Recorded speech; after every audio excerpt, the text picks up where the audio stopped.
More. Let's bring in Texas Congressman Pete Sessions, a member of the House Oversight Committee. Good to see you, Congressman. As we know, Chairman Comer says that the House Oversight Committee is working on a resolution now to release all the Epstein files. I want to ask you first, do you support that effort? And how soon could the American public see these files?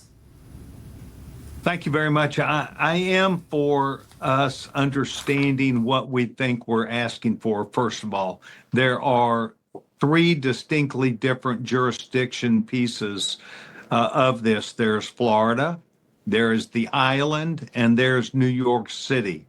I believe from reports that there are hundreds of hours of tapes of people coming and going, including videos in rooms that could be made available or might be available to federal law enforcement. This, however, spans back over a number of years, and I think that the administration, or at least the Attorney General, is going to have to figure out who has copies of those tapes, who has the power to have control over those tapes is one of the more interesting things. I will tell you that I think it's fair to go and go to the prison and talk to Giselle about this, but the facts of the case are this has been investigated for a long, long time. She was found guilty of evidence that was obtained, and he was in prison for the same matter. To think that we would not have a list or information about those people is beyond my recognition. So I think that we're going to have to be careful and know what we're asking for from Congress. So interesting, because Pam Bondi, AG Pam Bondi, had talked about tapes. And you're now talking about tapes coming and going, videos in the rooms, and you're referencing Florida, the island, and New York City. Do you want to see all of that? Well, once again, I think that the Attorney General is the person who is the central focus of this because she is the one who has spoken of this.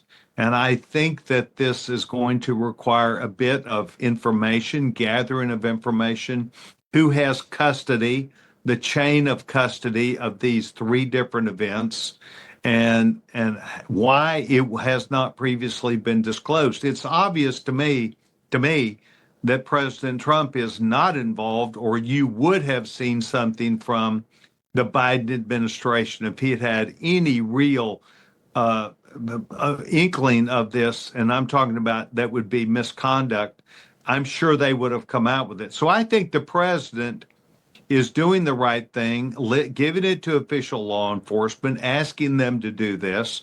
But we have to, from a legislative perspective, really understand what is it that the government has, the documents, the tapes, who's in control of those, what might be the decision-making process, and then we would have to worry about the official custody chain of that and who would be required. For instance, the federal court, as we've heard, may have a role in this. It could be two or three different federal courts or an overseas court. So I think it's important for someone to gather the evidence, the chain of custody, and what they have, describing it from a bulk perspective, not an individual perspective. But to think that there could not be a client list, someone looked at those hundreds of hours of tapes and recognized people.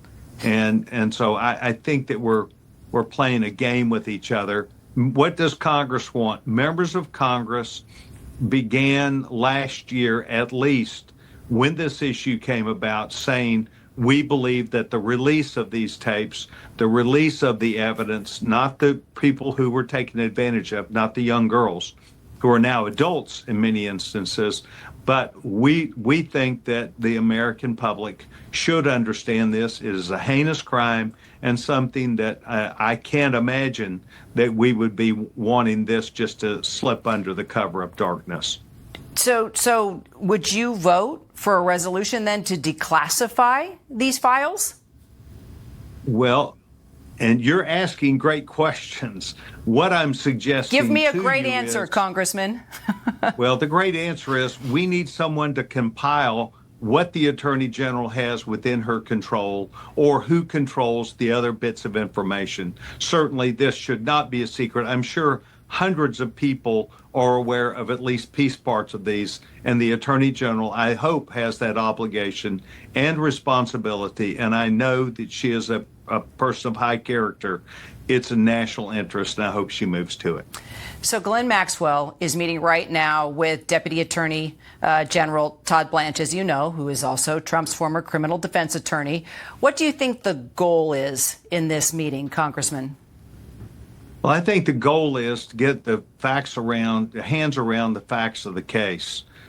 We in Congress are unsure what the Attorney General knows and doesn't know. It seemed to take a new pathway, and to now move to Giselle is very interesting, as if she would shed light off that might be different than the data and information that were facts of the case that brought the indictments and the investigation. So I think that going back to the Attorney General, which is what my colleagues think, to gather together to at least get a compilation of what they have and then the concerns about release of any information on a legal process. So I think it's gathering together the data and information. We trust Pam Bondi. I trust Pam Bondi, and I think she's capable of this. Do you believe there is a client list? Well, what I'm saying to you is that all somebody has to do is go look at the hundreds of hours of tapes that have people on them, and that could be the development. Would every single person be known and understood? I don't know. I know nothing about that, but I do know somebody has access or in their chain of custody has these tapes, and it could be developed off there if the Attorney General would choose to share with Congress, which she may be compelled to do, to define what data, what information, what they have would be what this real subpoena would be about. And how would she be compelled to do that, Pam Bondi, the AG, and all these tapes that you say she has? Well, the Attorney General, we've held Attorney Generals in as we did Attorney General Eric Holder when he refused to come and testify. So we might be in the same circumstance. I think Pam Bondi, her relationship with the truth is entirely different than Eric Holder. So I think that she would find that data, aggregate data and information would be not only in the American people's best interest, but what we would want. So you would hold the AG in contempt? Well, that's the whole point of this, that we would want her to comply with our request. Of course, it would be negotiation. Of course, it would be something where she would need to go and get her hands around it. But we're after the data and information, and she's the person who would say it comes in 3 packages. We do or we do not have control of that data. We don't know. I mean, this is a hot issue that literally is brand new. Congressman Pete Sessions, appreciate your time. Yes, ma'am.